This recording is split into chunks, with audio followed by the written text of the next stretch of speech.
Our presentation is based on our research about personal beauty and personal care. The research will talk about the sustainability in beauty and personal care industry. If you have any questions, please add them in the chat box so we can answer them later on. We promise you to enjoy our presentation. Thank you.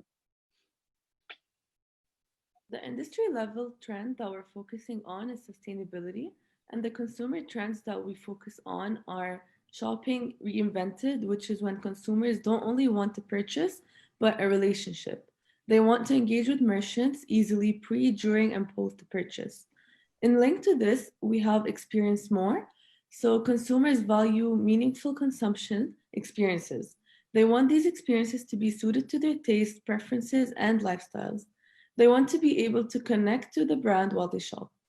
Finally, we have connected consumer. So there is a shift in how people are currently connected, especially in times like these. Consumers are connected online to places all around the world and consider technology in their shopping decisions. These trends led us to our problem statement.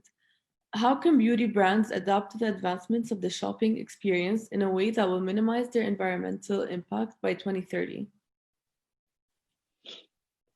So when we considered the market share of the industry, we concluded that L'Oreal is the industry leader, followed by Procter & Gamble, Coty Canada, and Estee Lauder. And the current industry initiatives are sustainable packaging, certified labels, clean ingredients, and waste reduction. So for the consumer analysis, we focus on millennials. There's 4 types of consumers: the undaunted striver, impulsive spender, empowered activist, and digital enthusiasts. What they have in common is their lifestyles. They all rely highly on technology, and it shows on their shopping decisions. They are all tech savvy and they are connected consumers. They like experiences. So, and the second is that they have lifestyles of health and sustainability. So they focus on not only their personal health, but on global health as well. We studied these consumers on each stage of the consumption process. So pre-purchase, purchase, and post-purchase. For the primary research, we conducted a survey. We found out that people like to shop in a combination of both in-store and online shopping. We asked them which values they rank the highest when it comes to products, and they told us it was quality and wellness. The majority of our respondents seek for eco-friendly products. However, a third of them told us that they feel like brands could do more to satisfy them as eco-conscious consumers. The search features that they're looking for in eco-friendly products is minimal packaging and no plastic, which we chose to focus on. This brings us back to our question. How can brands make sure to take this into account and link into the preferences of consumers to experience more during their shopping? The best way for beauty brands to adapt is to look for ways to make the consumption experience more meaningful, interactive, and almost personalized.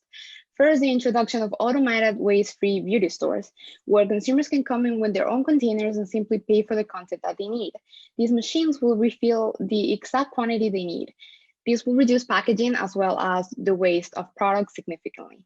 Secondly, we recommend offering consumers the possibility to obtain the refills from the comfort of their homes through an eco-friendly refill program. This brings the refill stations directly to them with electrical trucks, and it makes the experience more personalized and meaningful. It will allow people to make an appointment in order for a truck to come to their house and refill their products for them. These also reduces packaging as well as the waste from transportation. These both recommendations target the mega trends that we have: experience more, shopping reinvented, and connected consumers, providing a meaningful consumption experience. We recognize that there are some challenges in increasing innovation from brands, such as expectations from consumers and financial limitations. We thus recommend that companies that want to implement this do the appropriate market research to guarantee their success. Thank you, and we'll be pleased to answer any questions you may have.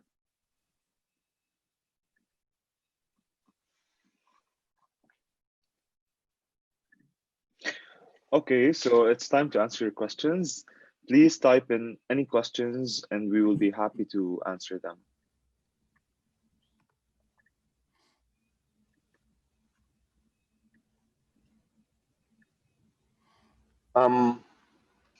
Hi, thank you for your presentation. I can't seem to type in the Q&A. I might be technologically No, Pierre-Yann, that's right. Anybody who's here as a panelist, you cannot use the Q&A. You can use the chat, or you can go ahead and unmute yourself as you have done to ask your question. The Q&A is for the audience members. Oh, my bad. Okay. So, hi team. Thank you for your presentation. Lovely. Just to kind of give you an opportunity to expand a bit on what you've just discussed. We know that sustainability expand beyond the environmental dimension to include economic, cultural, or social dimensions. I was wondering how you would align that with some of the things that you've talked about, and like, for example, how would that play with, how could that play with potential solution that you provided, such as automation?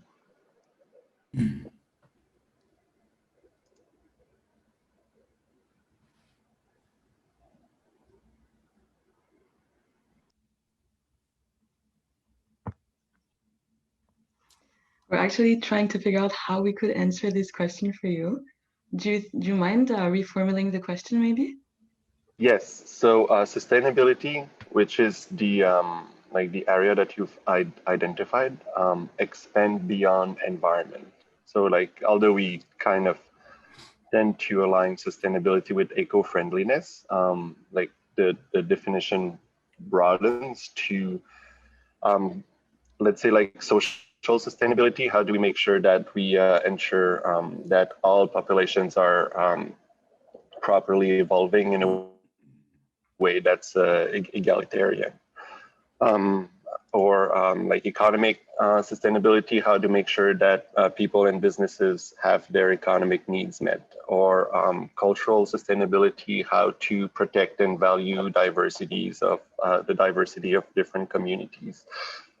So since you've kind of drilled down into the environmental aspect of sustainability, I was hoping maybe you could expand a bit on these three other dimensions that are like quite to the forefront at the moment in society.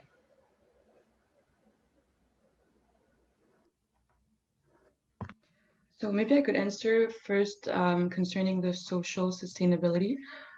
We've done some research about our main brands that we focused on, one of them being L'Oreal, who is a dominant actor in this industry.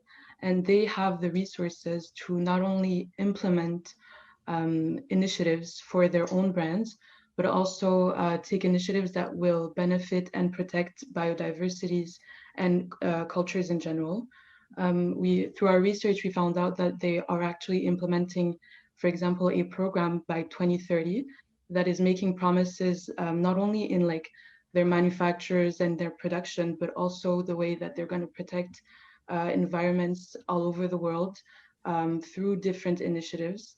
We know that they're investing a lot in protecting biodiversity and populations in general.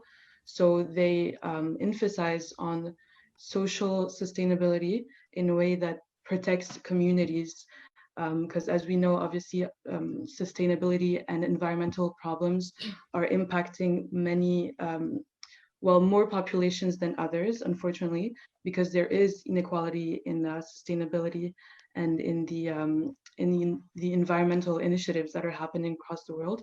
So the brand that we focused on, which is L'Oreal, they are investing a lot in programs that will not only benefit their consumers, for example, the way that we talked about them reducing packaging in their stores, reducing waste in their production, but also investing in populations to protect their own environment. I hope this answers a part of your question. Yeah, I think, I think touching on the intersectionality of like poverty and the environment is a great idea. Great answer. Thank you so much. If I can jump in and give another example of like a way to keep social responsibility, sustainability.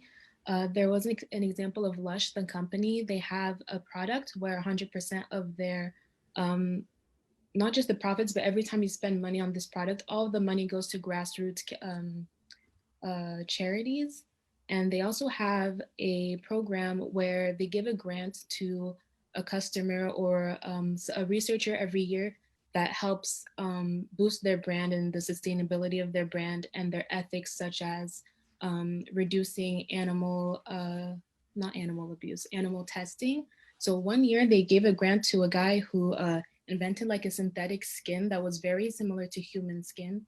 And this was able to help the entire industry in like reducing their animal testing. And it's their way of showing social responsibility as well by staying connected to their consumers and seeing what movements are important to them and donating to those movements. Amazing. Those are great initiatives. Thank you so much for sharing. I have maybe a slight comment to make in relation with Pierre's, Dr. Dolbeck's comment. You've done a good job in streaming down the approach of packaging, and probably this is applicable to a store such as Sephora, okay? A question about cleanliness, questions about ingredient leads me also to ask you, what about the back office, the business to business, the large versus small organization equilibrium in the ecosystem? You may not be able or have time to answer these questions, but I think in light of the direction you aim to have, these elements should be important to consider. Or you have maybe another perspective.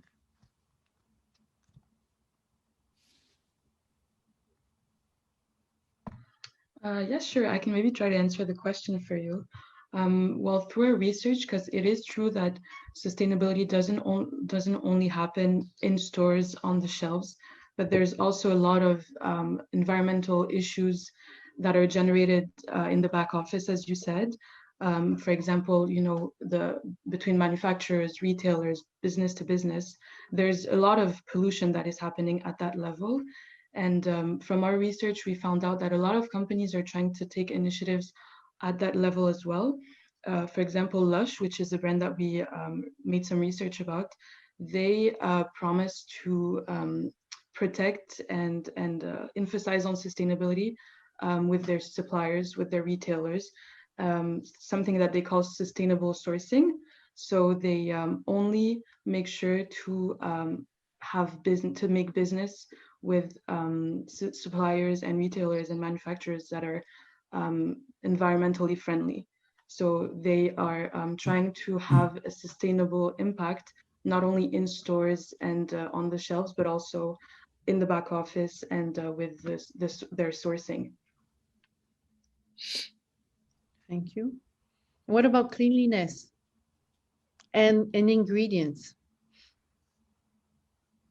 You talk about animal and whatnot, but there's a lot of other ingredients that are good or bad for health and ecosystems, and cleanliness, that's more about the customer coming with its package and maybe polluting, even destroying the quality of, let's say, a cream, because how are you going to control that hygiene perspective? That's in the store, but I'm interested in the ingredients as such, like talk about business to business. Can you expand a little bit on this subject? Complexity.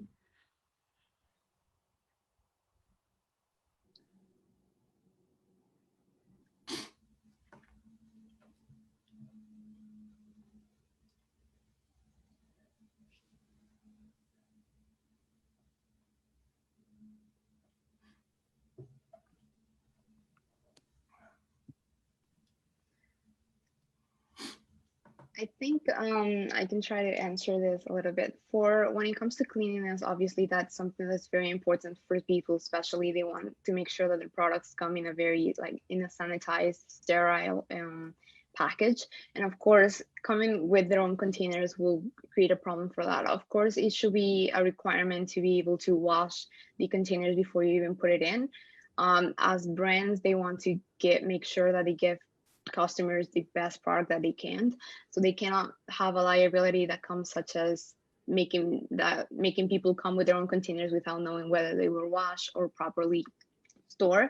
So there should be some washing stations before, to make sure that the product comes in a very clean environment, clean state, and at the same time also give customers instructions such as how to take care of the product, at which temperature to store it, what's the expiration date, all of this information that will still be given in order for people to have the best product possible that they can, and also to have the brand have a good image at the same time, because not only are they reducing packaging, but they're still giving you all the instructions in order for you to have your own container and still have the best product at the quality that they expect you to have it.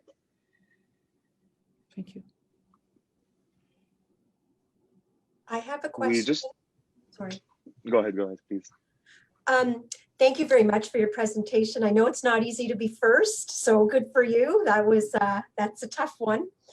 As a non-marketing specialist, I have a question on one of the slides where you discussed the percentages of the different types of consumers, and you mentioned 4 kinds. But in a quick look at the slide, the numbers didn't add up to 100%. So I'm wondering what the other types of consumers are that weren't listed in the 4 types.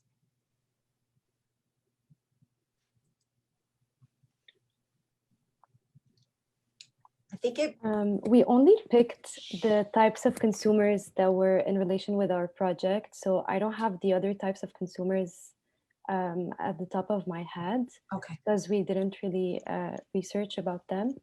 But these types of consumers are really the ones that are tech savvy, interested in saving the environment. And yeah, so I don't really remember what the other types of consumers are. Okay, thanks. We just have a question coming from Darlene. She's asking, can you tell me your most interesting consumer insight? It's just finding from primary research. One of the things that we found from our primary research, which I found really interesting, is how much people really value the return aspect of their purchase journey. So basically, if they have, well, the return aspect and having the object delivered to them. So if they are expecting having fast shipping and it comes super fast, they have a very positive view of the company. And if the return policy is very seamless and it's very hassle-free, they also are more happy with the product. I thought that when we did our primary research, their concerns would be more about like, what kind of packaging is it coming to my house in? Is the transportation going to be emission free? But they were more concerned with like speed, and they were happy with any hassle-free interactions. Great, thank you so much.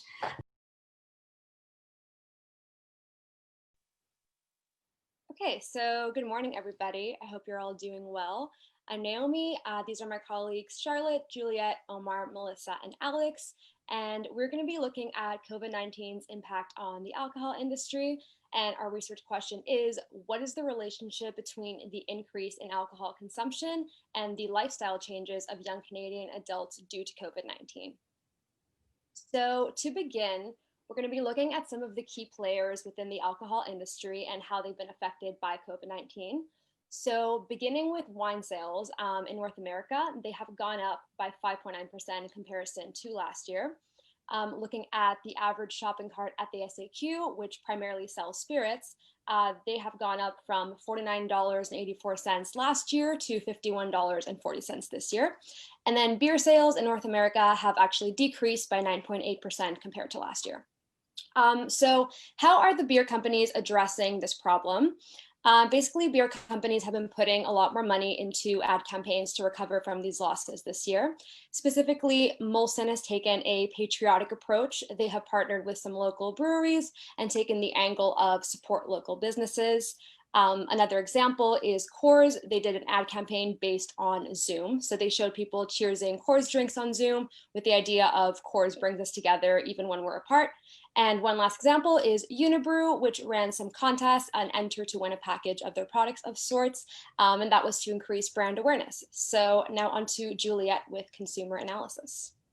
Thank you, Naomi. So when it came to before our investigation, we decided to target our Canadian young adults, but more specifically in our survey, our participants were mostly full-time university students from ages 18 to 24 who were also working part-time.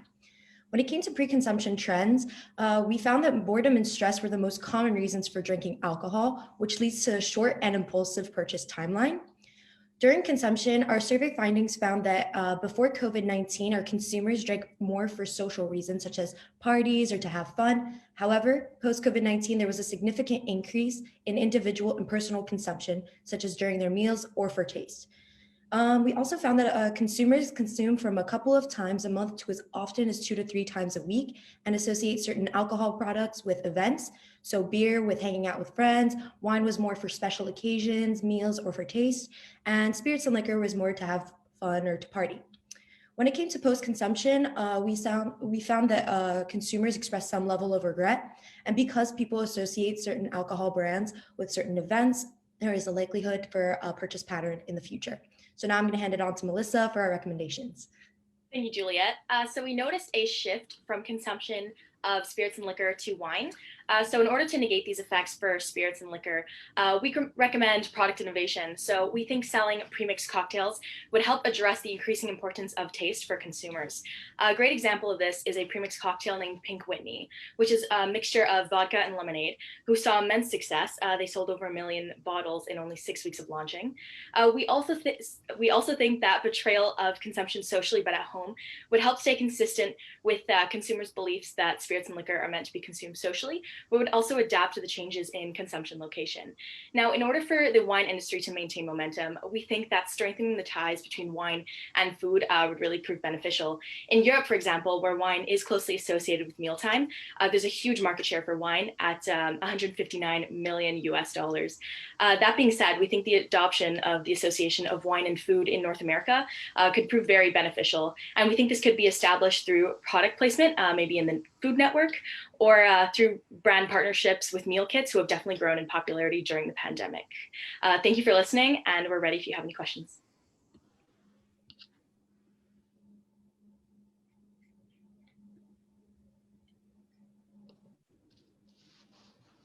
Thank you very much, Team 13. It was a very interesting presentation. I will start. I have a question. So you were focusing on beer industry, and then you have recommendations to offer products that are not beer. Am I right? Yeah, so so I can actually talk to that. Oh, go ahead. So we found when we did the industry analysis, it was actually one of our limitations that it was really on the entire industry and not focused on our part of the market, which was young adults, university student age. So in the whole industry, the beer is really in our age group, we found that wine was actually the one that was suffering more. So that's why we went with more wine focused recommendations. So just to make sure I understand your comment correctly. So you said that you found that the beer industry is suffering, and then when you went to your target consumers, you find that, okay, wine is not doing very well here either. So our recommendation is actually based on our primary research. When we see the industry data, we saw a different impact of COVID-19 on different type of alcohol. When we do our primary data, the beer was in the middle ground. It didn't change before and after. So we didn't thought there was a recommendation needed in the industry that didn't change any sales or any consumption. But wine, when spirit was the one had a transition because due to the COVID-19, wine goes up and spirit was the number one, but now because of pandemic is number two. So we didn't recommend to any strategies to the beer because it stays stable. Okay, very good. Thank you. Thank you very much. And just to add to that, if we did have to give a recommendation for the beer, we would recommend using the association that people have with beer, which is hanging out. So the main hangout spot of COVID-19 was picnics or barbecues. So because they were socially distance friendly and people were able to be in open air, so they didn't have to wear masks. So if we portrayed an ad campaign that had people drinking beer in a social distancing, it would be able to portray beer consumption in a positive manner, therefore increasing purchase likability, probability, sorry. Yeah. So we have a question in the chat. The beer consumption dropped during the COVID related to the wine. So that was the industry report or industry analysis that we did it. We found the fact that's why we had a beer strategies in our beginning of industry analysis, but we didn't find the same trend within our survey demographic, which was a young adult and college student. So there was a little bit of discrepancy between industry trend and the certain age group that we researched on. Yeah, if I could just add to that, basically out of all of the sectors of the alcohol industry, the beer sector seemed to take a big hit in general, like Alex said, which is why they were more reactive with their marketing strategies, which is why we sort of showed their reaction. But we gave our recommendations, again, as Alex mentioned, for our target demographics. We decided to focus on students, basically, around the ages of 18 to 24. So that's basically what our recommendations was based off of. Thank you for your question. I have a question. So your industry data, was that pertaining to your target market or was it just total sales? So we were trying to look for the most recent information since COVID is so and affected the industry so much. So the information we found was on the industry in general. That's why we focused also on the survey we had to do our recommendations and other things, because there were different.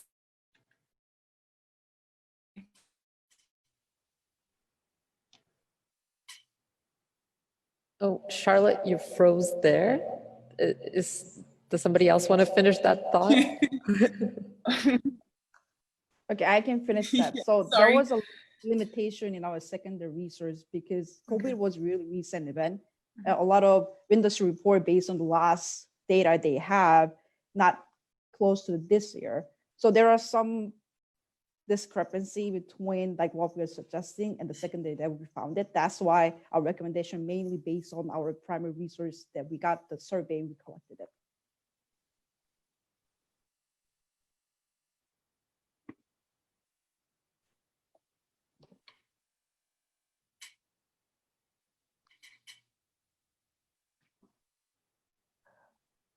In your research, did you find anything about ready-to-drink products that are very common today? And did you find that now maybe consumers want to consume this type of products more than beer, particularly your target consumers?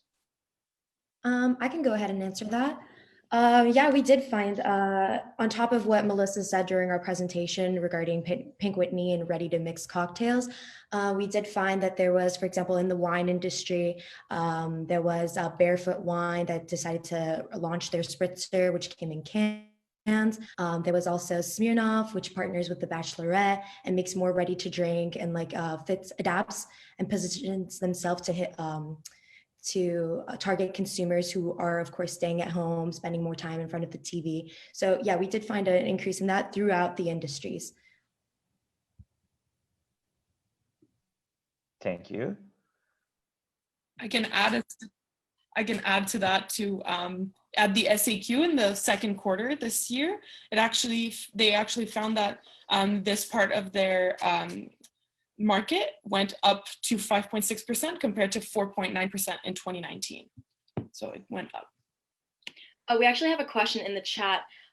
We were asked, I know you touched on post-COVID. Do you think your recommendations are good for the next 5 to 10 years? So I can actually answer this one. Basically, for our wine recommendations, we recommended the adoption of the new norm, sort of associating wine with meals. So we think this would be good for the next 5 to 10 years. I mean, taste has been increasingly important during the pandemic because people aren't drinking as much to party. But when it comes to mealtime, that's always going to be a tradition. And I mean, the wine industry has been growing in Europe for decades because of this association. So this is why we think that would definitely be able to be carried out post-COVID. And another reason that certain alcohol type had a hit from the COVID-19 was people are associating certain reason to the certain product. Like spirits and liquors were connected to like partying and having fun. So we wanted to kind of diversify the reasons of having alcohol. So when after the COVID, like COVID that's really hopefully end and in the future, there's still another reason people are drinking spirits, not just having fun. So when it comes to the next, not possibly pandemic, but different situation coming to our future, the alcohol industry have a stable, diversified reason people still consume alcohol. I believe we have another question. Do you believe that in the long term, the trends we are observing now in alcohol consumption can be attributed to the pandemic? Will they shift back to what they originally were? That question is answered already. Yes. I think it was the same question. Yes. Okay. Oh yeah, never mind. Yeah, I just. Okay. Thank you, Team 13. It was very interesting presentation.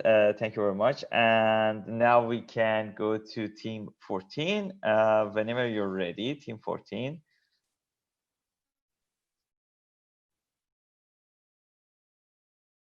We'll be presenting our findings based on the research question, will the incorporation of technology and AI in personalized skincare consultations, which are conducted remotely, be valuable for both the skincare industry and consumers in Canada? In other words, we wanted to know if it would be beneficial for brands to offer virtual skincare consultations in which they can prepare a personalized skincare regimen for consumers using their existing products. The demand for private personalization and AI are two global consumer trends in 2020. Due to these unprecedented times, we wanted to explore these current trends and see how they could be incorporated into the skincare industry to accommodate the new normal. The skincare industry has been very successful for many years, bringing in billions of dollars in revenue a year with key players including L'Oreal, Estée Lauder, and Procter & Gamble. The industry is continuing to grow and innovate constantly, so brands have to be ready to adapt quickly to keep up with the current trends.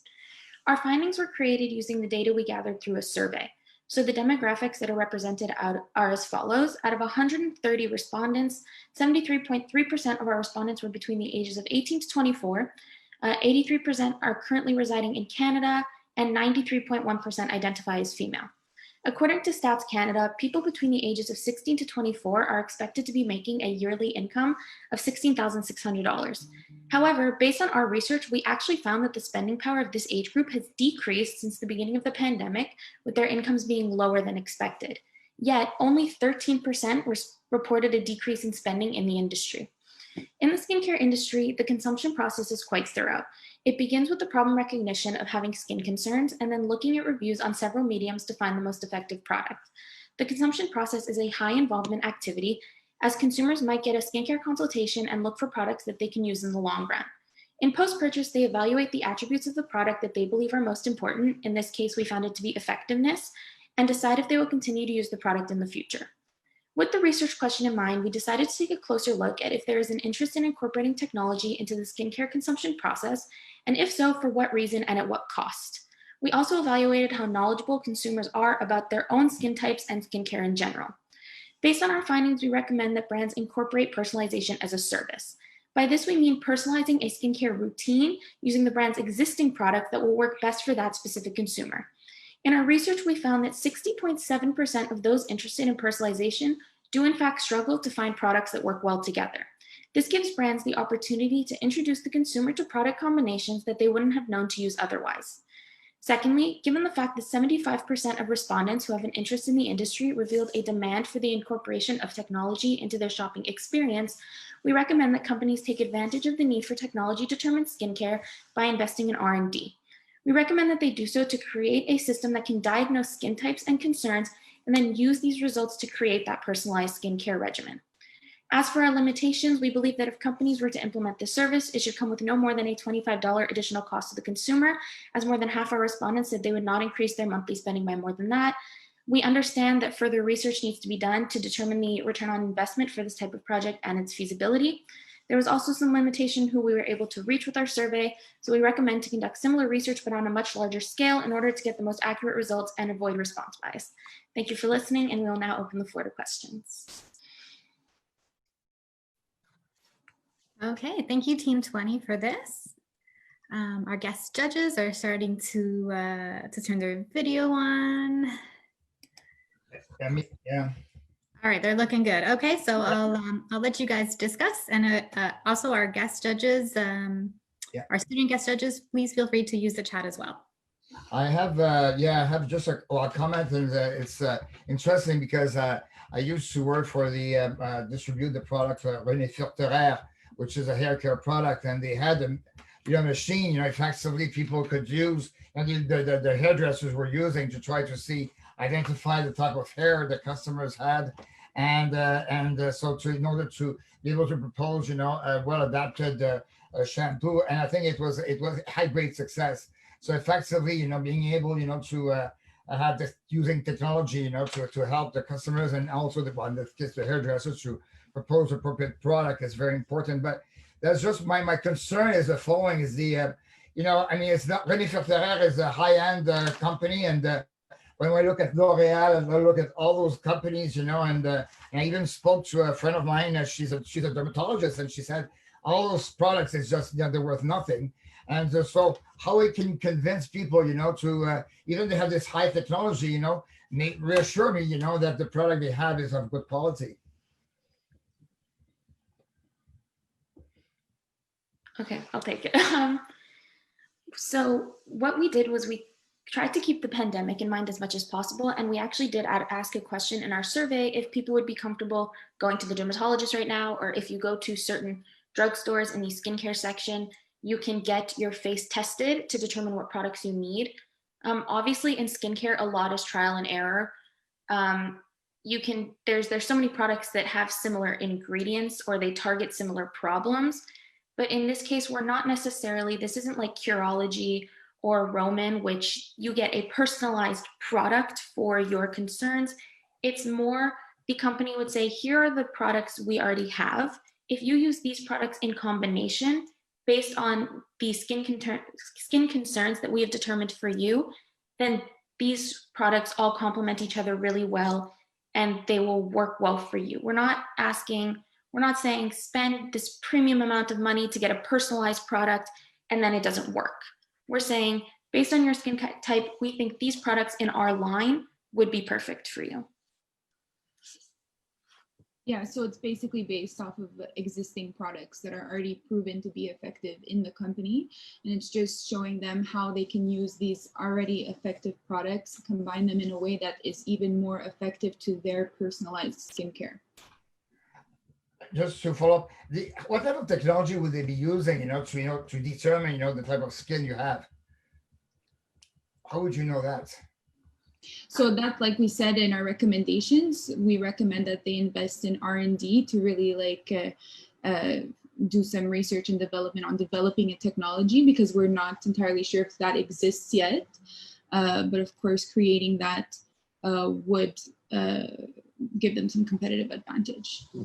Just to add to that, we were taking inspiration from companies such as 23andMe, for example, which is a DNA test. They send you a kit to your house, you swab your cheek and you send it back, and then they analyze the results. Obviously, like Vanessa said, there is more research that needs to be done to determine the feasibility of something like that. But when you go into the store, you go to the dermatologist, there are tests that they can do on your face to determine level of oiliness, texture, stuff like that. So it would basically be companies sending you that kit, you test it yourself and you send it back, and then they analyze the results and create a regimen for you.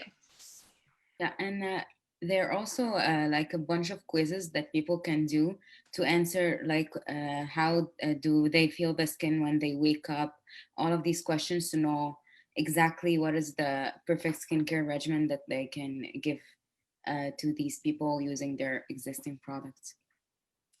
If I can pick, I'm sorry, I need to jump in. I just want to pick up on something that Philippe said, and your answers are all great, but how do you safeguard? And I've been following AI for about 5 or 6 years. It's making inroads in the boardroom. It's making inroads in dermatology. Of all the medical fields, dermatologists are the first ones who will eventually be replaced by AIs. So I'm particularly interested in your presentation, partly because my partner is a dermatologist. So the question I have for you, picking up on where I think Philippe was beginning to take us, is how do you safeguard against a consumer reacting to this as, well, this is just another, sales attempt? Am I truly getting something out of it? Especially, as Philip pointed out, that some of these companies who enter into this game just want to sell their existing product, as you've repeatedly underscored. So how do you safeguard against that? I think because based on our research, we found that people rely so much now on YouTube and Instagram for their resources, more than apps, more than more than they go to a pharmacy and ask for help. So I think using the right marketing strategies, using the right people, right influencers, right, like people that talk about skincare, we have that a lot.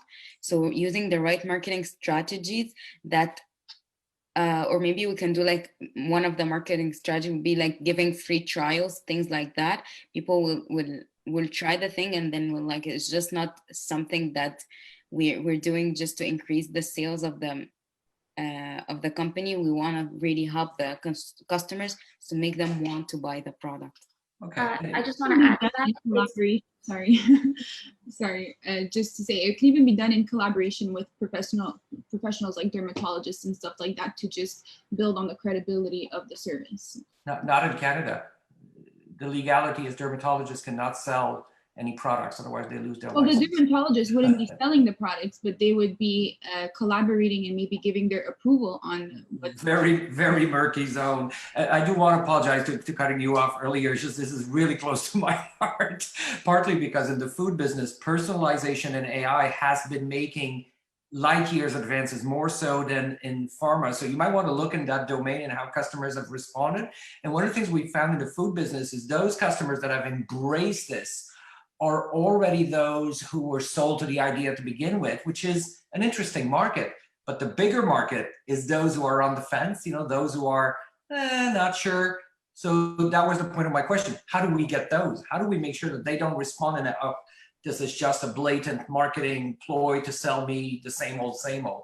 And I know there's no easy answer, so I'm not expecting a fully baked strategy from you. I just wanted to throw it on your radar screen. Yeah. Can I add good job to this question?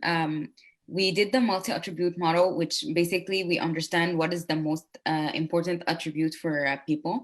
And everyone said like most important was effectiveness. So if the products, like the skincare regimen is effective, then people will go and buy it even if they're not sure if the personalization is better or not. If they found that their reviews are better and the products are more effective when they're combined more together, it is the most attribute for people, like based on our research. So maybe that will help them go to this brand or the brand. I just want to add one more thing. For a consumer like me, I am not very, very knowledgeable about skincare, but I don't, when I have an acne-ridden face, it's not the most enjoyable thing in the world. And a company I really like, the products I really like, is The Ordinary. But the problem with The Ordinary is I feel like I need to do a whole other research project just to figure out which products go well together, because it's so complicated and it's like Nia's something or other and Hydra something or other, whatever. So this would be for people like me or consumers who don't necessarily know what products work well together for specific brands. Like we said, over 60% of our respondents said that they struggle to find a regimen that complements each other and works well. And so this would basically be, I send my test to whoever, The Ordinary, whoever's in charge of whatever, and they tell me what to use because I am pretty much clueless, especially when it comes to that brand, but I know I like their products. Lori, that's the most engaging answer I've ever heard in a pitch. Thank you for sharing that. And I have to say to add to my experience with Consumer is that our strategy actually was to have our products distributed actually via the hairdressers, because we knew they were professionals that could take the time to explain and all that. Whereas there was the other strategy that the parent company had was to sell in all the pharmacies where nobody could help you. And I think the best strategy is really to go to specialized stores, and just to have the people to take the time, to explain, to the customers what to do. And this is crucial, I think. Guys, go ahead. I'm just curious, in your presentation, you showed that 91% of your respondents were female. So I just wanted to know, for the male population, some of us also care about our skin. And if you want to convince them to come aboard, what would be your marketing message to get them to buy into this process? Good question. Can you please repeat the question? Yeah. I noticed that 91% of your respondents were female. And I wanted to know if I guess I'm not sure how you got your respondents to answer, but if you wanted to target the male population and you wanted them to get on board with this process of having consultation and checking out their skincare and how you would recommend the best product, how would you convince them to say, okay, you know what, I'm interested. How do I get in? How do I actually get to do a consultation? But how do you get the male population to buy into this process? Actually, we did send the survey to a lot of males, but the first thing, the question was like, do you use skincare? And the answer is no, so they can't help us with the rest of the survey, so they were out of the survey. But I think the answer to that question actually lies more in the marketing itself.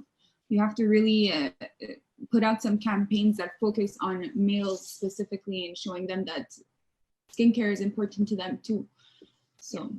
Yeah. I don't think anyone likes having acne, but I do know that there is a company and they separate their brands. It's called Roman and Rory. So Rory is for females and Roman is for males, because I feel like just having that distinction, like this is made for men, this is made for women, is very helpful in getting men to be like, okay, well, maybe I can try it. But like Catherine said, one of our screening questions was, do you use skincare? And once they responded no, their answers were not very valuable anymore considering our research. So we lost about 15 respondents. But branching out of products, I think Dove did that with Dove soap. They did men and it was very successful. So I understand. I want to add something to that. Now I feel like skincare is becoming more to men. Like there's just this skincare that just launched. I think it's Pharrell Williams that launched the skincare. He is a singer, he's a man, and he's promoting the fact that men can use skincare. So I feel like maybe it's not more our target is like personalization, but maybe like the increase of the men using skincare is already increasing. Like in the word, it's not only to this specific personalization, but of course, if they found that the personalization is effective for women, that might also use it because it's going to be important for them too. And just to add to what Catherine just said, like she said, more males are using skincare. Like I feel like in terms of genders, like any gender society is advancing so much more in terms of equality and so many more range of genders feel more comfortable expressing themselves. And in terms of skincare too, I feel like everyone wants to have a beautiful skin, and like Vanessa said, with the help of marketing, that could be done. All right, thank you guys. Thank you. Can I pitch in for 2 small points? Frank, yes. Thank you for this comment about André about the gender issue. Maybe some of the groups need to have another methodology approach so you get more into their skin and understanding how they would get in taking care of their skin.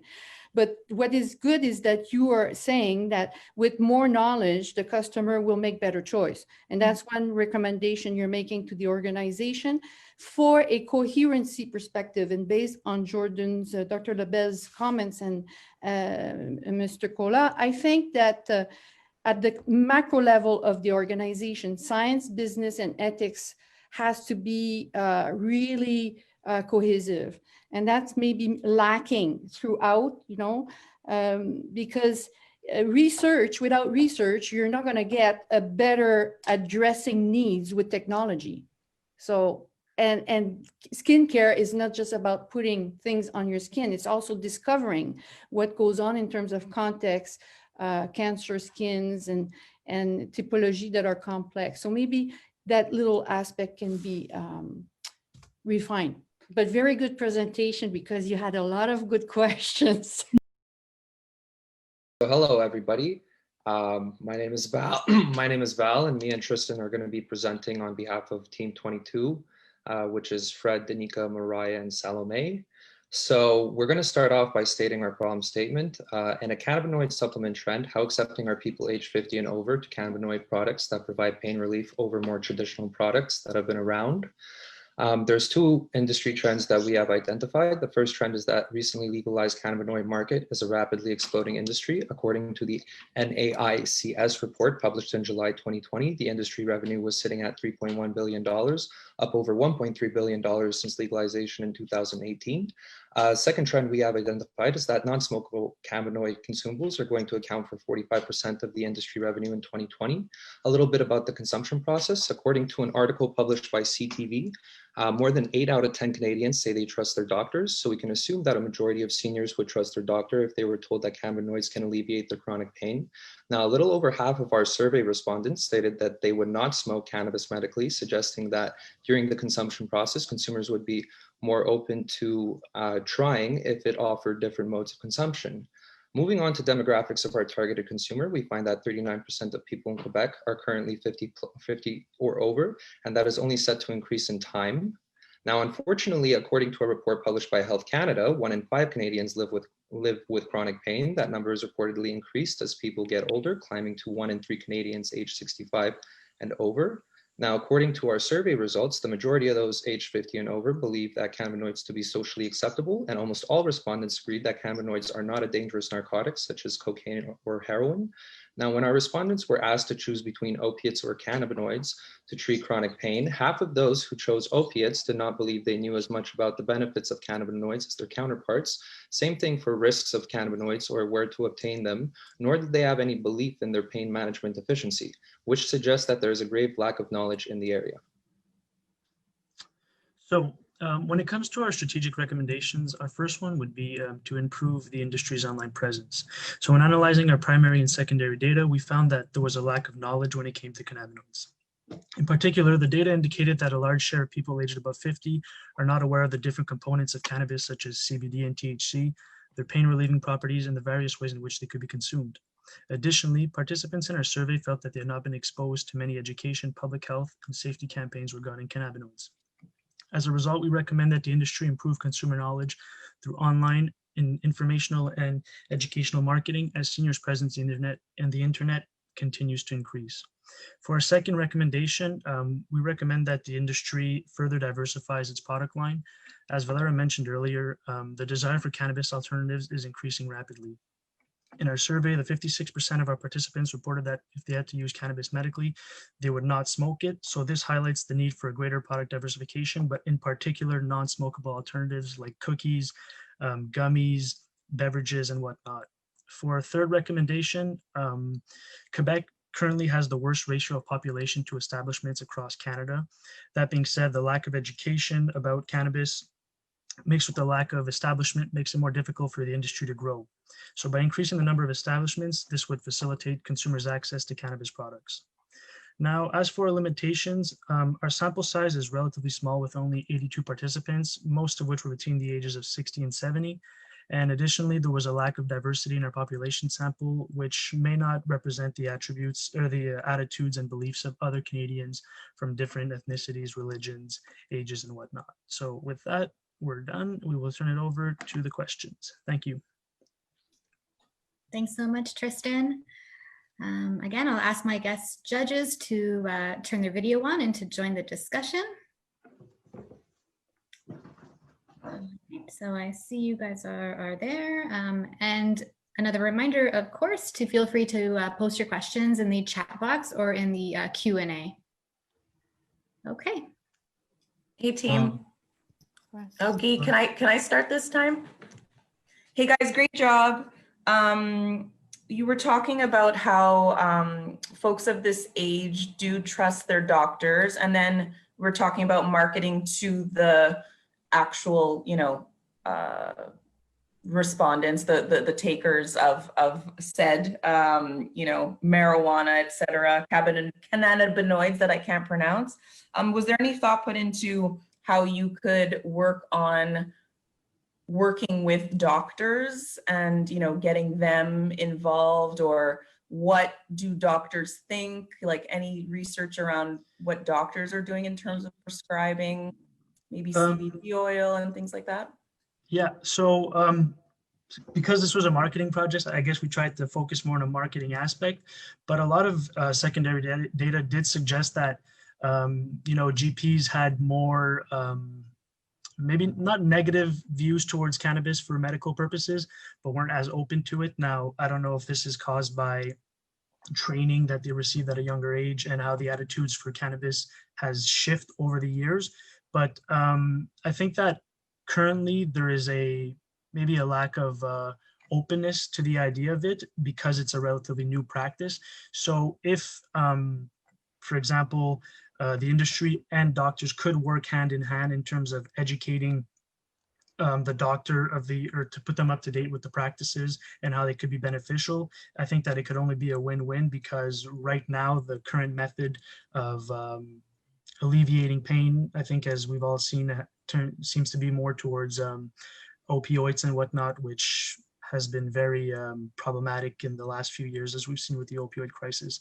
So there definitely needs to be some sort of hand-in-hand work with doctors and the government in terms of making it more accepted as a way of treating pain right now. Just to build on what Tristan is saying, and also Luca, I'm going to kill two birds with one stone with this question. So in Canada, since the passing of the Cannabis Act of 2018, it's very tricky to market cannabinoids, even if they have no THC in them, because the law states that you cannot openly market it for use, even when the government is selling it, such as the case in Quebec. Of course, one of our expanded recommendations would be legislative change to such an action, to saying that government should be able to educate the population about the benefits as well as risks of cannabinoids, as we see, for example, with the government and warnings about cigarettes, warnings about alcohol, and so on and so forth. Okay, I've got a question for the team. First of all, thank you for the presentation. This is certainly an interesting area of exploration. I think we're going that way in terms of use of cannabinoids for healthcare and for treatments. But I'm wondering if you folks took a look at the aspect of price sensitivity. First of all, your target market are people that may not have a great deal of discretionary income. And as you probably know, derivative products, especially things like CBD oil and the like, are expensive. And not all provinces cover the use of these cannabinoids under their medical coverage plans. So some provinces are better than others, but overall, it could reflect a pretty big out-of-pocket expense for some of these seniors. So did you look into that at all? Do you have any thoughts on how you might, educate the population of that or get around that cost component of this pretty new form of pain treatment?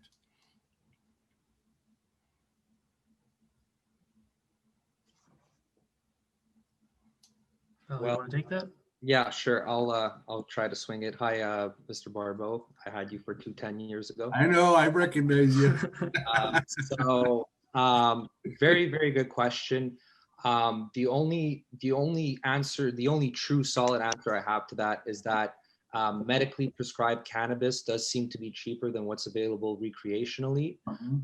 Now, in terms of province coverage, I would go out on a limb and say that because it's an emerging industry and it's not exactly, as we see, a grave lack of knowledge in the area, we expect as time goes on, the more people gain knowledge of it, including the government. And as the government can see that it's a more preferable way to treat chronic pain than, say, opiates, and most likely cheaper too. I don't have any statistics or anything like that to throw at you, but I would assume that a plant is cheaper than a pill. That over sometime in the future that we would see that the government does do a nationwide subsidization of medical cannabis. Okay, thank you. I have a quick comment. Oh, sorry. Who wanted to speak? I'll leave the space. You can go ahead. No, go ahead, Iman. No, it's okay. Go ahead, Michelle. Okay. Well, first, I want to say that the first two presenters, really, the slide, the presentation format is infusing the conversation. That's very positive, but both you have at a bigger level some political and legislation issues.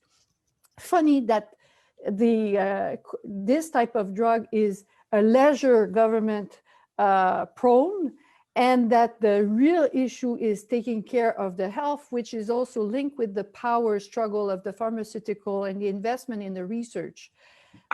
Those questions may not be answered there, but I think it's worth including them in your project, because it's a viable project if continued on.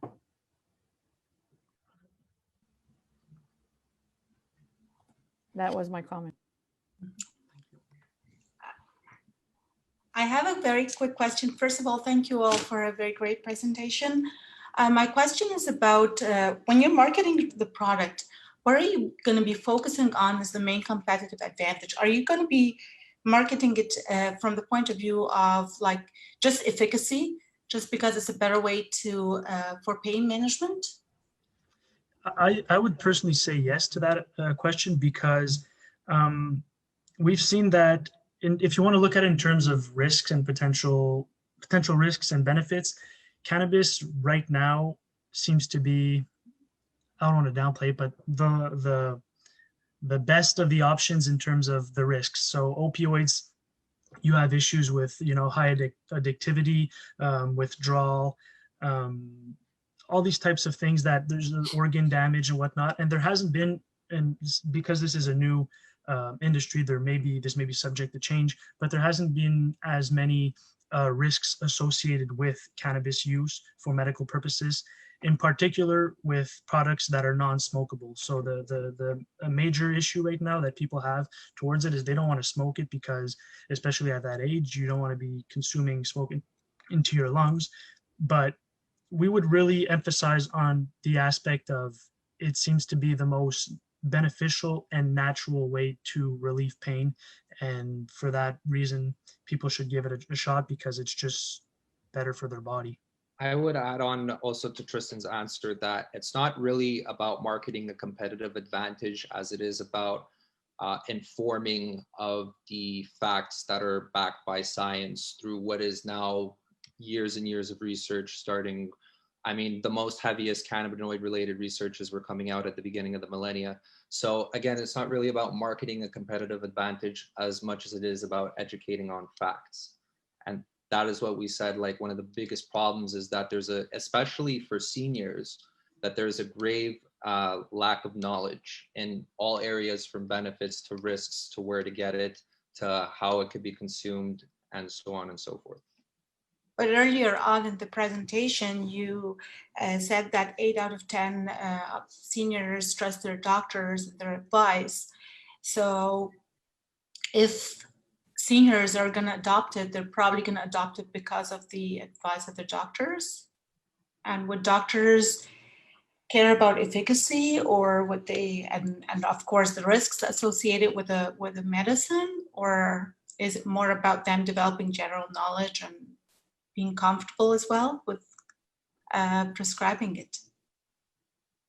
Well, with doctors, I would say that I hope they're not marketing competitive advantages, because that's not very scientific of them.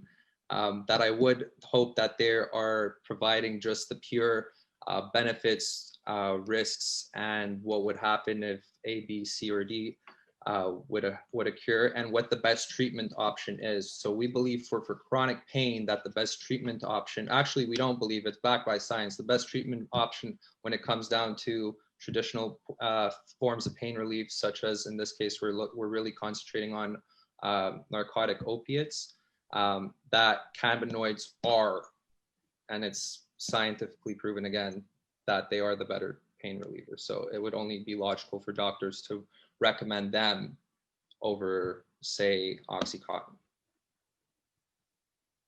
Thank you.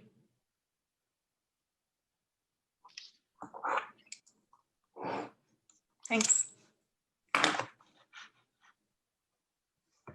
There's one last question in the chat, I think, from Darlene, which is, what is the single most surprising thing you learned in the project, secondary or primary research? Oh, okay. So I was actually hoping that someone would ask this question. So personally, to me, what I found was pretty funny was that, what was it? Sorry, I have to find it. So a lot of people would use cannabinoids, would agree to smoke cannabis, even though they didn't know much about it, which just goes to show. So that, I don't know, I just found that very odd in our survey response. One thing for me that was surprising is basically in Quebec right now, there seems to be a sort of divide with Quebec and the rest of Canada in terms of like the graph showing the establishments to the population, or the availability of edibles, which, you know, the provincial government states that they don't necessarily always meet their health standards. And it's just surprising or impressive to see the difference, the contrast between certain provinces, in particular Quebec, to the rest of Canada. And I mean, it makes you wonder why. I guess maybe it has to do with ideology in the province or whatnot, but there was a lot of it was interesting to see how Quebec is different in a way. Great, thank you. Good answer to my question. Well done, team 22. Good morning, everyone. My name is Pat. My team and I are here to present to you our presentation on the alcoholic beverage industry, and our trend was specifically the decline in traditional beer sales. So my team is Amanda, Anita, Karel, Ariana, and Julia. And when we first started the project, I was super excited. Everyone was working super well together, and I somehow managed to get into a team with 5 girls. So I honestly didn't think things could get any better, but things didn't get any better. I quickly realized we had a huge issue when I found out that all of my teammates preferred hard seltzers over traditional beer. And this was a problem for me because I've loved the taste of beer since the age of 18. It actually made me start to question the market and what was going on. Do people not like the taste of beer anymore? Are hard seltzers taking over? What's going on? Cue the clip. Over the past 12 months, sales of hard seltzers almost tripled. Hard seltzer sales, they're projected to grow to $4.7 billion over the next 2 years. At any picnic, barbecue, bar, you know hard seltzer is the cocktail of the summer. It's really people kind of switching over from beer because, again, they like the taste. I think we're about to... So this led my team and I to do some research, and we came up with a problem statement. Our problem statement is, acting as a substitute product, are hard seltzers responsible for the decline of beer sales in the brewing industry among Gen Z and millennial consumers? The beer industry generates revenues of billions of dollars and employs hundreds of thousands of people all around the world. With a global market share of nearly 24%, AB InBev is the leading player, followed by Heineken and Molson Coors. The ongoing problem is that beer sales have been drastically declining in the past years as millennial and Gen Z consumers are putting aside the traditional premium beer and shifting towards other alcoholic beverages of lower alcohol content and that are healthier, shifting more precisely to hard seltzers, which is making the market spike. Indeed, profit of beer sales has declined by more than 7% in the past 5 years and is expected to do so in the coming years as well. Beer volume in the US has declined by 2.4% in the last 5 years also. As for hard seltzers, the US market is expected to annually grow by 16% in the next 7 years, and its market value will reach $4.5 billion by the end of this year. So our target consumers are Generation Z of legal drinking age and all of Generation Y. So we're looking at ages 18 to 38, and we're actually seeing that they're contributing to the decline in beer sales due to the rise in hard seltzers. And we can see this in our survey results where 63% actually prefer hard seltzers. And there are 3 consumer trends that really help explain why. So the first one is that we're seeing a rise in health conscious consumers. So we're seeing that they're valuing drinking options with less calories, which is really leading to a change in attitudes during the pre-purchasing stage. Also, 78% of respondents had a higher degree of health consciousness. So this will really lead them to favor healthier options like hard seltzers and shift away from traditional beer in the purchasing stage. The second trend is how these consumers are comfortable with the idea of gender fluidity and the blurring of gender roles, and they're not drawn into traditional conceptions of gender. Hard seltzers are not being viewed as gender specific, since the percentage majority among both men and women respondents indicated that they do prefer hard seltzers over beer. And again, this can really be because hard seltzers, their marketing strategies are targeting all genders equally, leading to more favorable attitudes in the pre-purchasing stage as well. And the third trend we're seeing among these younger generations is a shift in taste, where there's a preference for the different flavors being provided by a certain low percentage of alcohol beverages.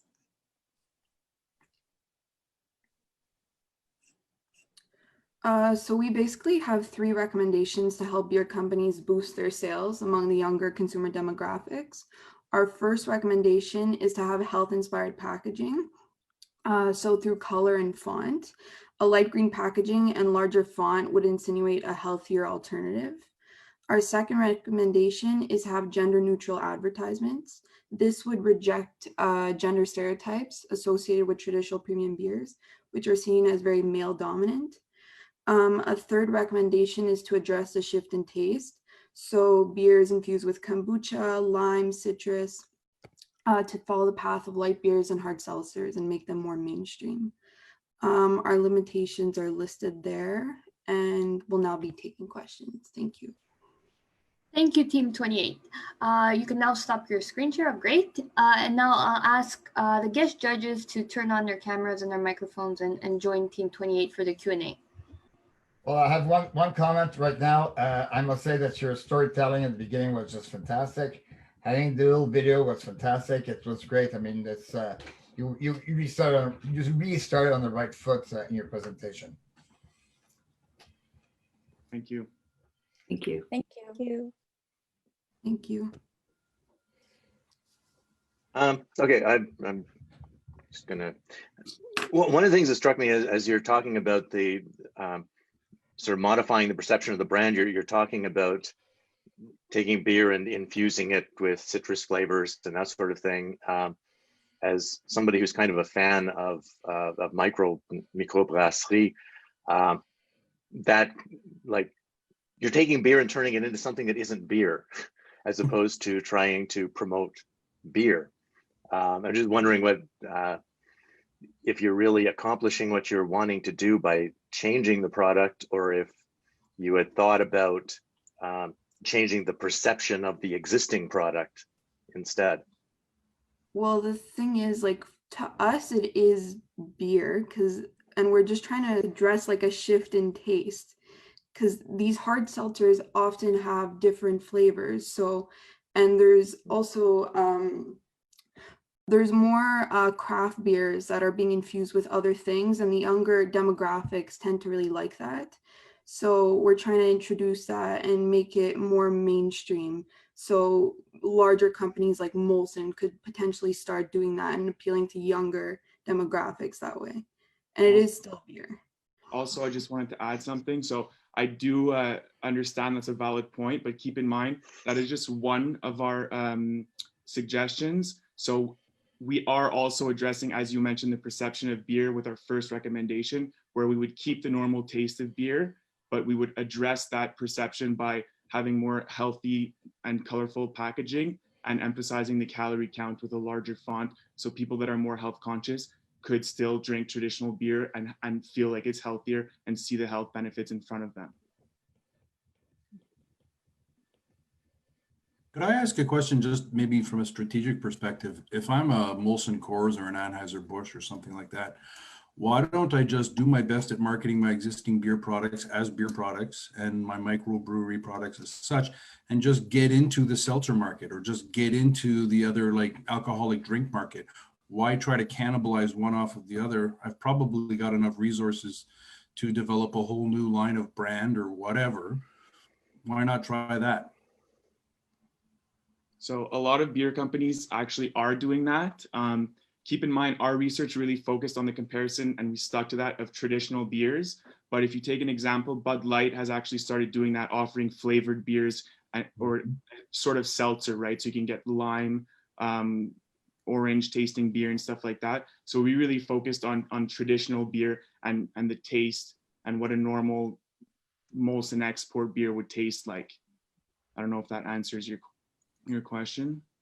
If I may add onto it, you're also fighting a very long marketing, like a very long marketing line of just marketing beers to men. So there's also the limitation of the very prevalent gender stereotypes that are related to beer already. So it's a lot harder to go back and reverse that than to create, for example, like you mentioned, a new product line or changing the packaging to address the already like growing shift that we see. Like Patrick mentioned, we also did a survey where even though the focus was on the differences between hard seltzers and beers, a lot of the younger generation were already on the forefront of picking these hard seltzers over beers. Like it wasn't even a question to them. Well, that's kind of what I'm saying too. It's going to be hard to shift people's perception of beer, and it is a sort of gender biased product in that more men probably drink beer than women. So why not just let that be and say, okay, our strategy is to develop that as best we can, but let's launch another line, other products, etc., as opposed to trying to change beer. Well, the hard seltzers are, like I think Julia mentioned, already a type of beer, right? So you could always extend the line further rather than changing the original product. Like there's always ways to continue to increase your product line and to better market. For example, there are still men on that market that don't pick beer that could, if you increase, for example, the calorie count or you make it seem healthier with green packaging. There are a lot of strategic recommendations that can still help the beer sales while increasing the value to younger generations. And just to add on, I think ultimately our problem statement was really regarding the effect on traditional beer sales of hard seltzer. So we were trying to find a solution for traditional beers and for beers the way they are, rather than just abandoning them or leaving them as is and just entering a whole new market. And we're also trying to provide just more options in general. Any consumer would like that. I guess they could do like, for example, Coca-Cola did with, I think, didn't they add cherry Coca-Cola? I mean, I don't know how well it worked. I don't know, but you know, that was a strategy that Coke used, but I don't know if it was successful or not. Coke also, whenever, I don't know if you guys know Stranger Things, the show, whenever Stranger Things, the new third season came out, they released a new Coke kind of to go with that was popular or that they had introduced in the 80s. So they also did that. I have a question. So I'm not sure whether you have the data or not for the beer sales. How much percentage sales from your target millennials and Generation Z? You have that data just for the beer sales?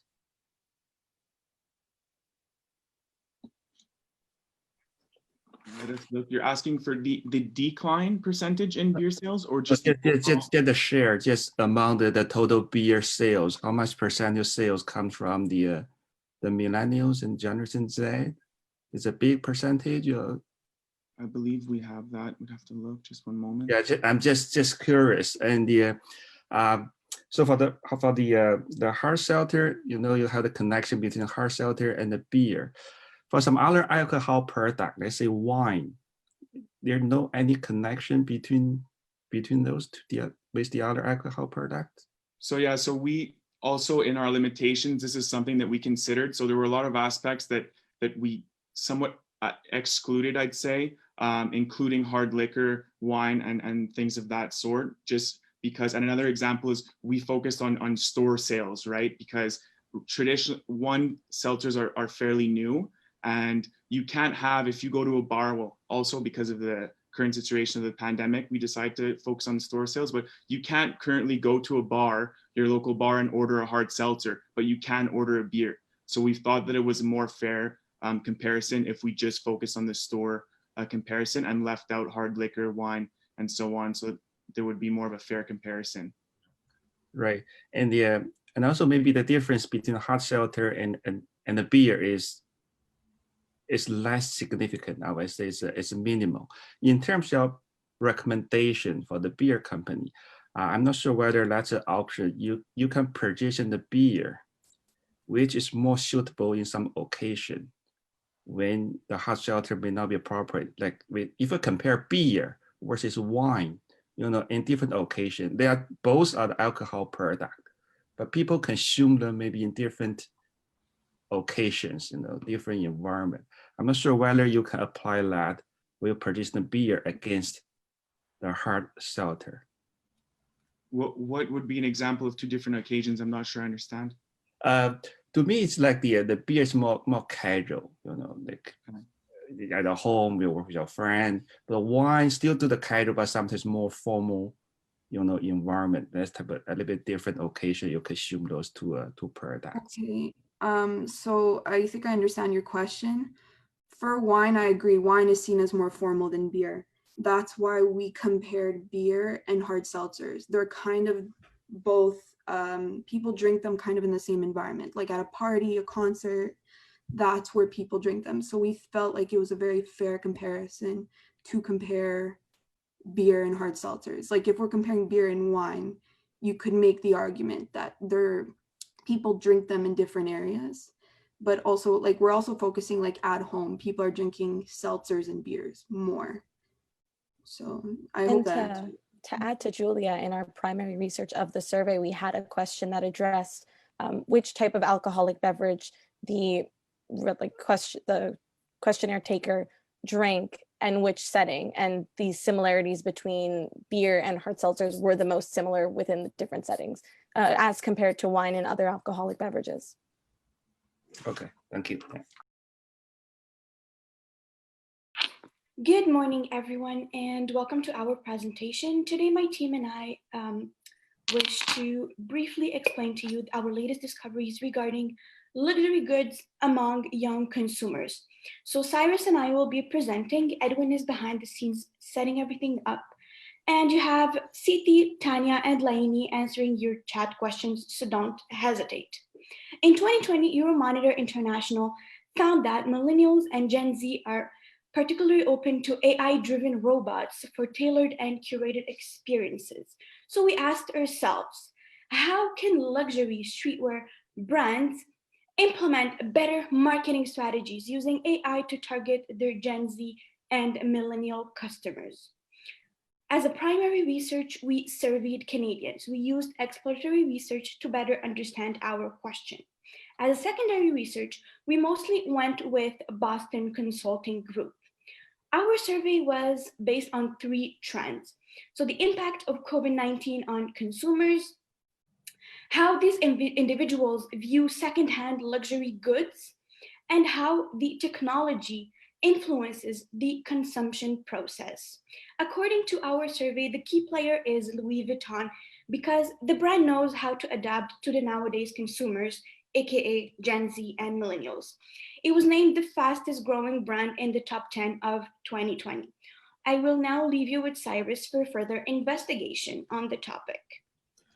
Thank you very much, Sila. Now moving on to the market size. As you can see, the personal one is a lot bigger than a secondhand luxury market size, more than 10 times bigger. But the growth rate for the secondhand luxury market size is 4 times larger. And this is mainly because of resale value. If you look on the bottom, you're going to see that 44% of consumers consider the resale value of a luxury streetwear product before they purchase it. And this attention to this resale value decreases increases as age decreases, and Generation Z is even over 50%. So this leads us to our target market, our ideal target market, like John in his 20s, loves luxury streetwear, and emphasis on sustainability, because 64% actually think about sustainability of the brand before they actually purchase it. They purchase on average every 3 to 4 months, 5 to 1,000 per purchase, and they're mainly targeted through online media. This leads us to the consumption process of the circular model, where they are targeted online, whether it be ads or through the brand itself, which gives them the options of what they're going to buy. As a modern day consumer, we do some research, we might go showrooming and then find the best deal, purchase, leave a review, and then get back on our phones, get influenced again with different brands, and this consumption process just continues. Now, moving on to our recommendations and on how we're going to target these Gen Z and millennials. The first one is a brand resale platform online, not a third-party resale platform. So a third-party resale platform is like Grail, where you can buy and sell luxury streetwear. So a brand resale platform will be only for the brand's products. And that way it'll drive more traffic to the brand's like media channels and everything, and as well increase their brand image when it comes to sustainability, which is an important factor, like I mentioned before. Also, in our surveys, we found out that these young consumers, they prefer self-service, whether it be online or offline, which is why we came up with our second recommendation, kind of like a grading system for valuation before they can resell their product. Kind of like these PSA rating cards where they'll tell you if it's real or not, the condition, and how much you can sell it for. But in our case, it'll just be for luxury products. The consumers can just take a picture, send it, and in exchange, the brand can offer them a certificate to help them authenticate their product, which will help the consumers sell on the secondhand market, as well as drive the secondhand market. And in our survey, we also found that over 50% of these consumers deemed the authentication factor to be a motivator when purchasing luxury products. Thank you very much, and we are open to any questions. Thank you, Team 33. A very interesting presentation. So I guess please stop sharing your screen. And I guess now I would like to ask our guest judges to ask their questions. Yes, Benny. So you're suggesting creating like a resale site within the brand? Yes, where, you know, if you bought from the brand itself, you'd be like, I don't want this anymore, or like, I got too fat, it doesn't fit me anymore, too much. You know, you can just go back and say, hey, who wants this? And then they'll be like, okay, your item looks real, we can post it on for you. And so the buyer that's buying, that wants to save money as well, he or she can save money as well.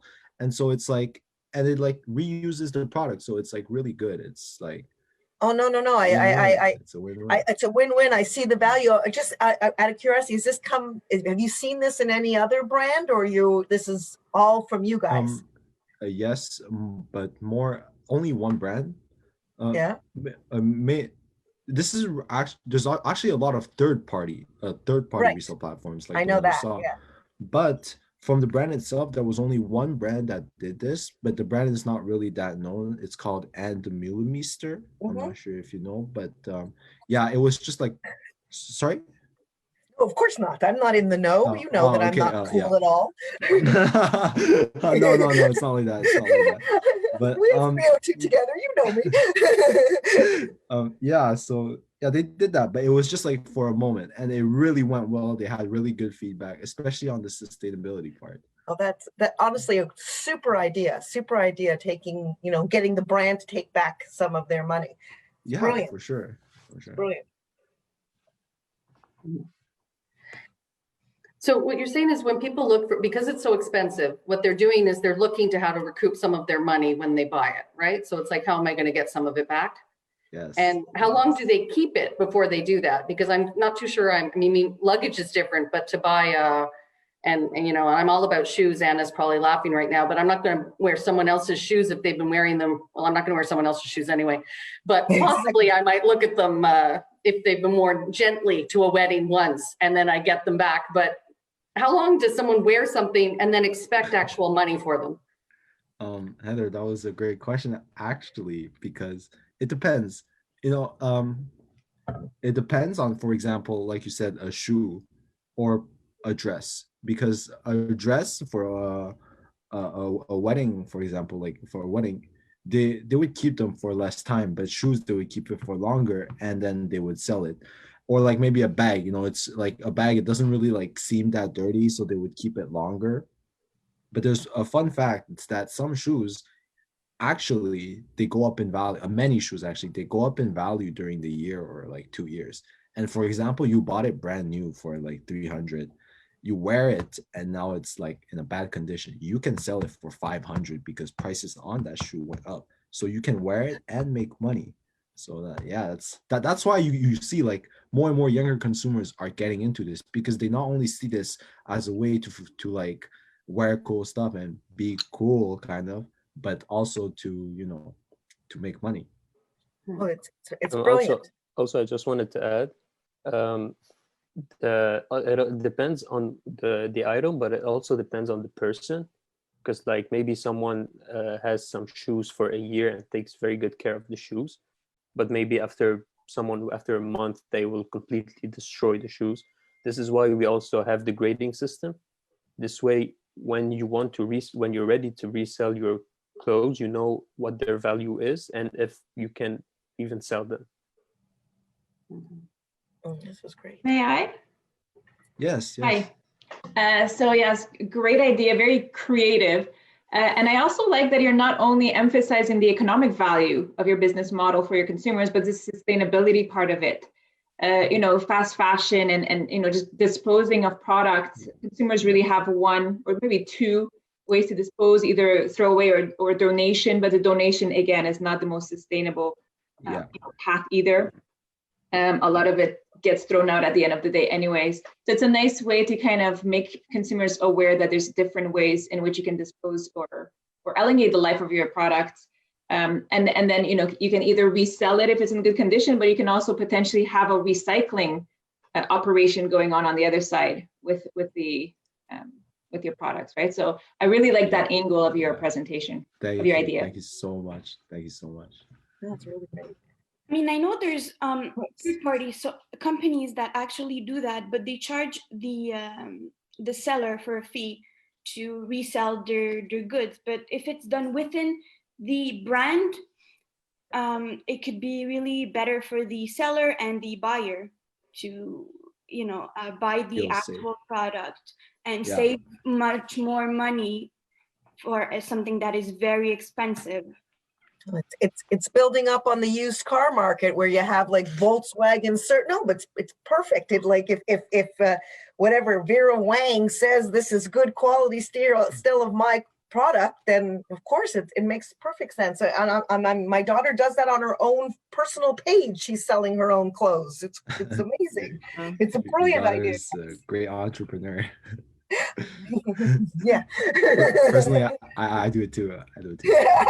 Great. No, it's like, no, it's perfect.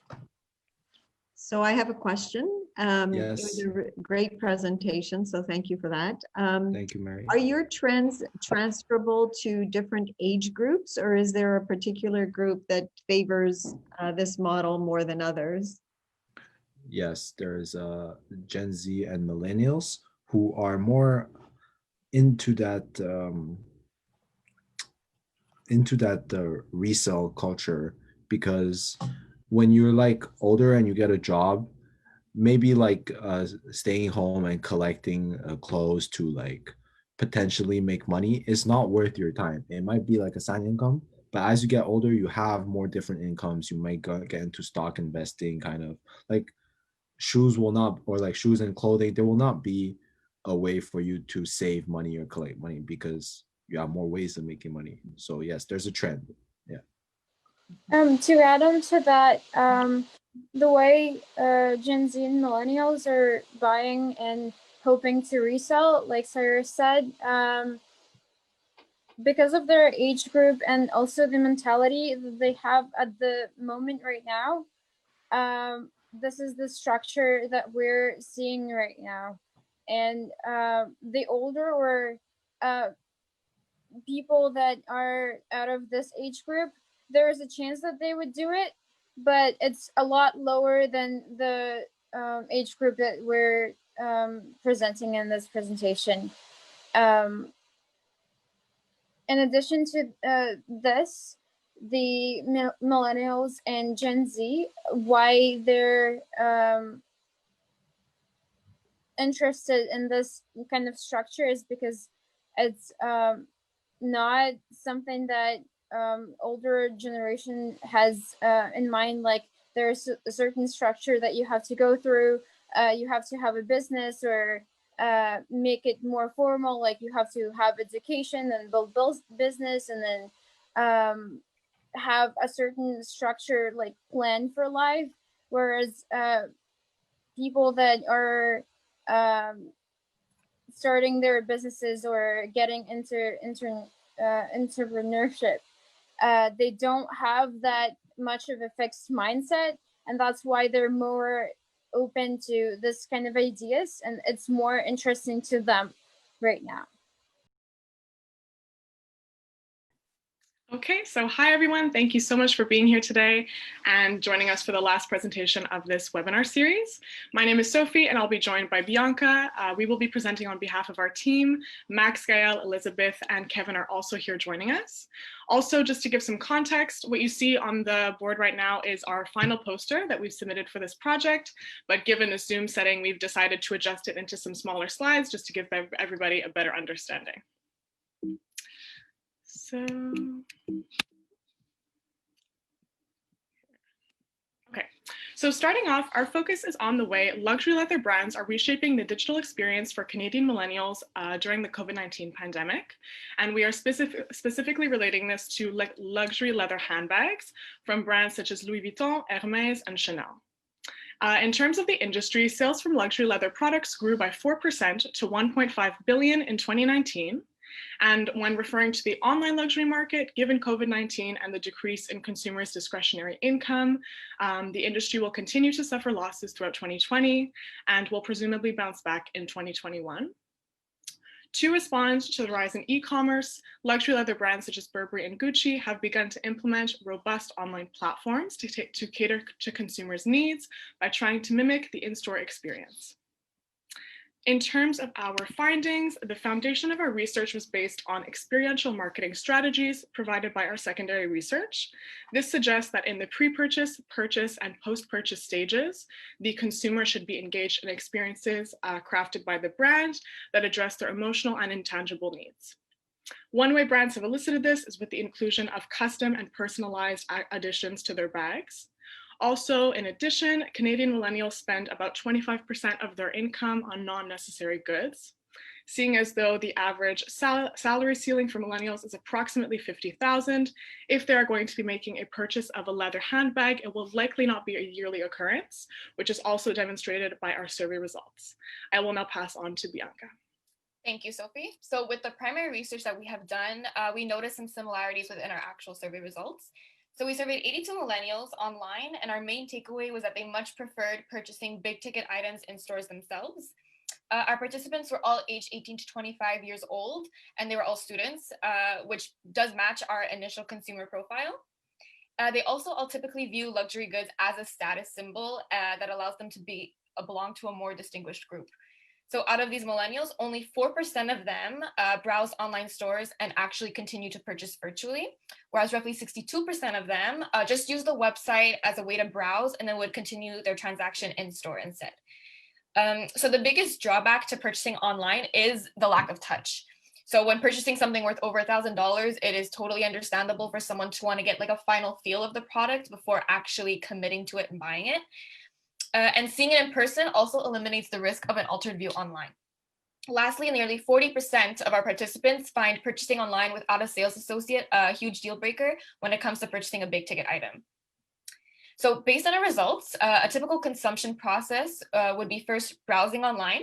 And then since consumers tend to be risk averse, they would actually purchase in stores. And finally, they'd relish all the benefits of their luxury goods by sharing it online and posting it for people to see.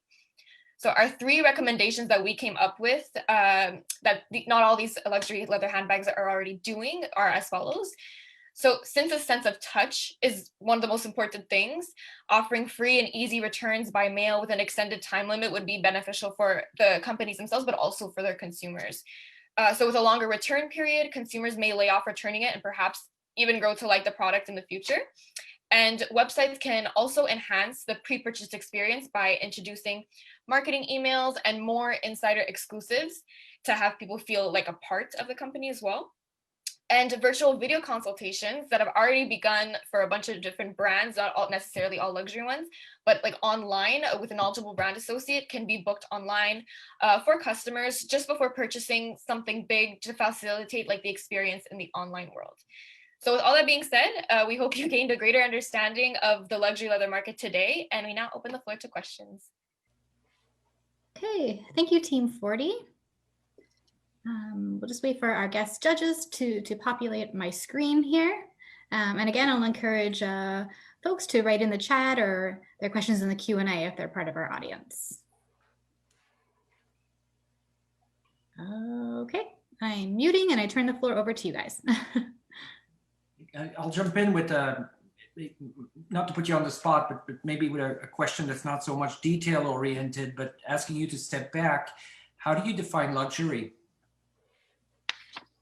Yeah, I can answer this one. So when we were looking at luxury products, we firstly defined them as a purchase that's over $1,000. We were speaking about things that are, first of all, it's a different experience for everyone, but typically it's something that is non-essential and that is highly demanded. So it's a niche market. It's a different type of consumer than the average person who would be purchasing a product. And we also associate it obviously with a certain amount of wealth and affluence. So that's what we looked at. Okay. Can I add as well? Also, when we were doing the secondary research, there's not a stable definition of what luxury is. So like in the past, it was for conspicuous consumption and stuff like that in the early 20th century. But now we don't really know, because usually it's defined by what the upper middle class defines as luxury. So. Yeah.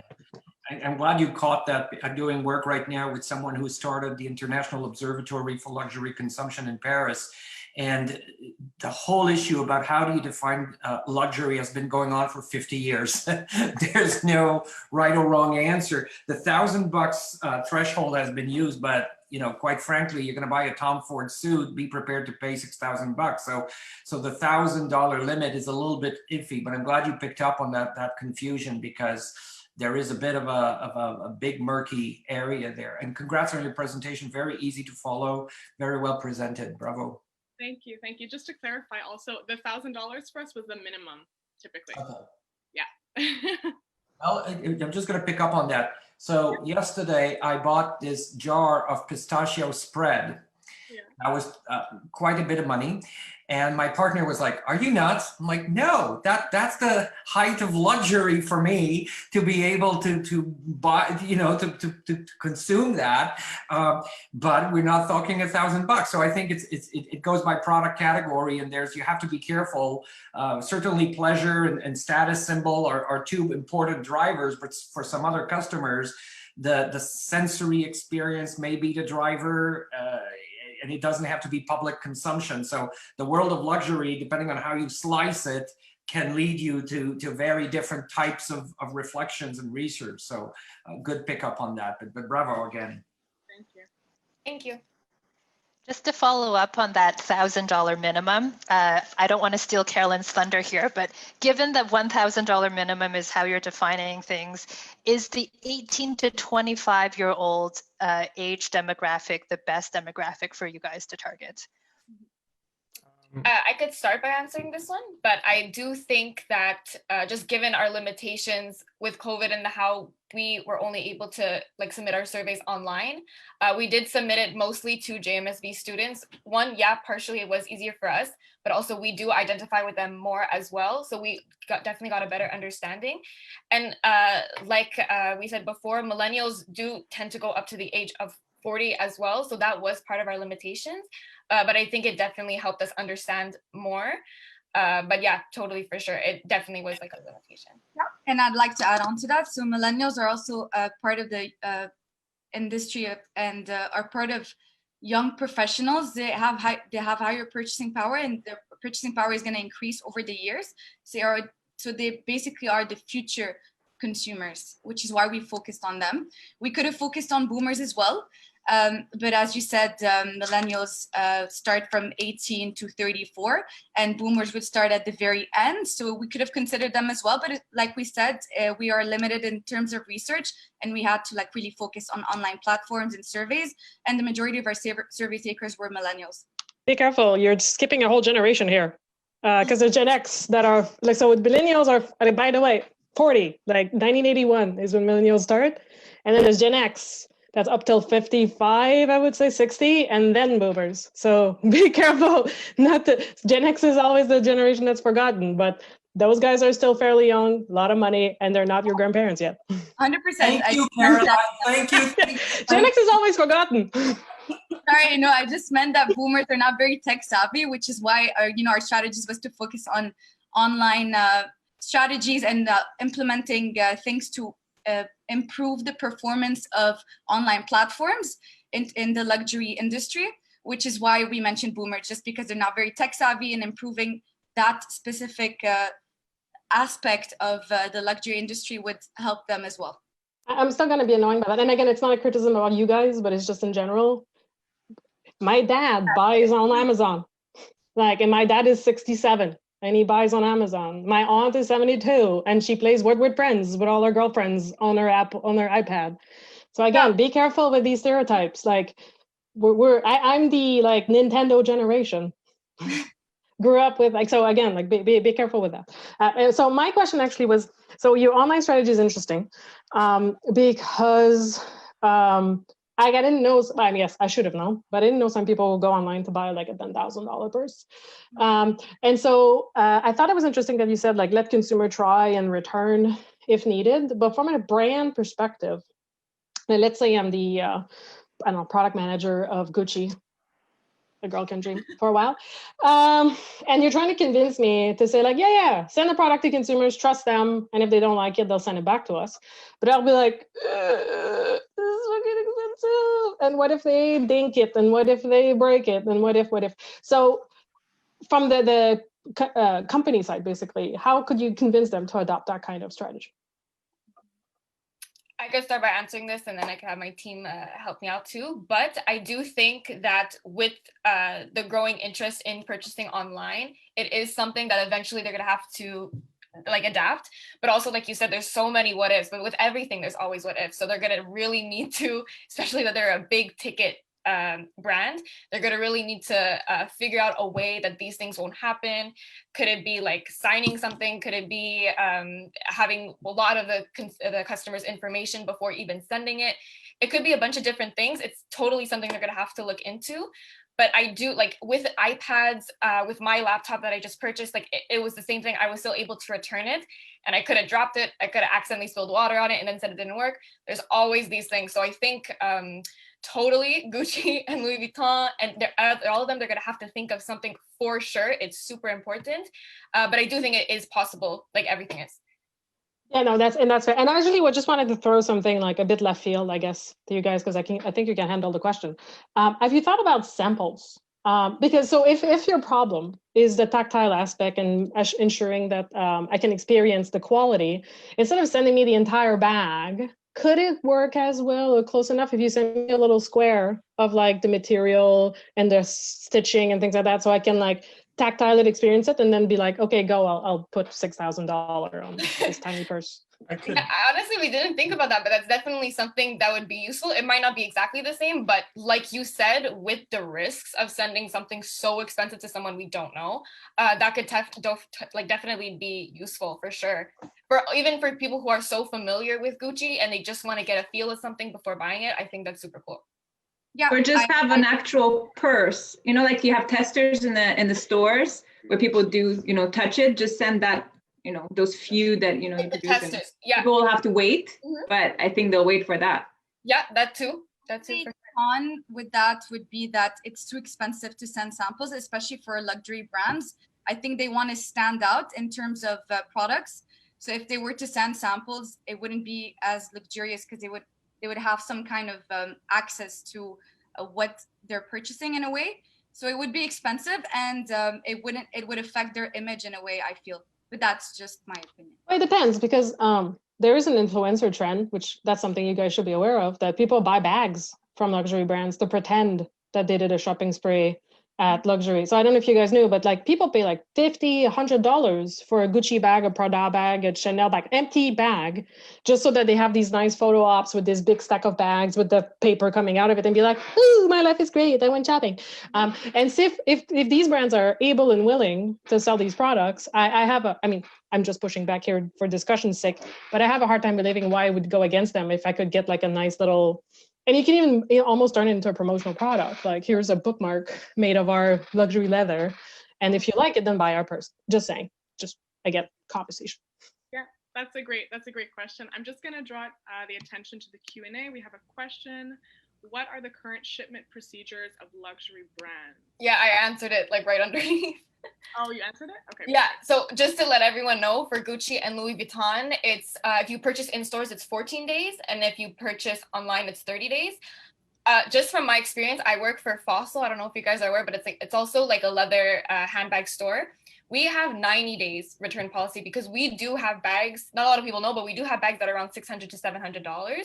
So we know that big ticket purchases do require a bit more consideration that goes into purchasing it. So that's why we have the 90 days. Also, just so that maybe the consumer forgets about it and ends up keeping it, but also just to ease their decision-making process before wanting to return anything. It could, the potential risk with this is that it could like make the brand image look a bit less, I don't know, like it's not as strict, so maybe they look a bit less reputable. But because Fossil is doing this, Coach does this as well, because they're all part of like the same parent brand. We do think it's something that they could definitely look into, considering also COVID, the added stress of that. Like that's something they're going to have to grow into more in the future, because COVID's definitely going to change everything for a very long time to come. Okay, great. Thank you, Team 40.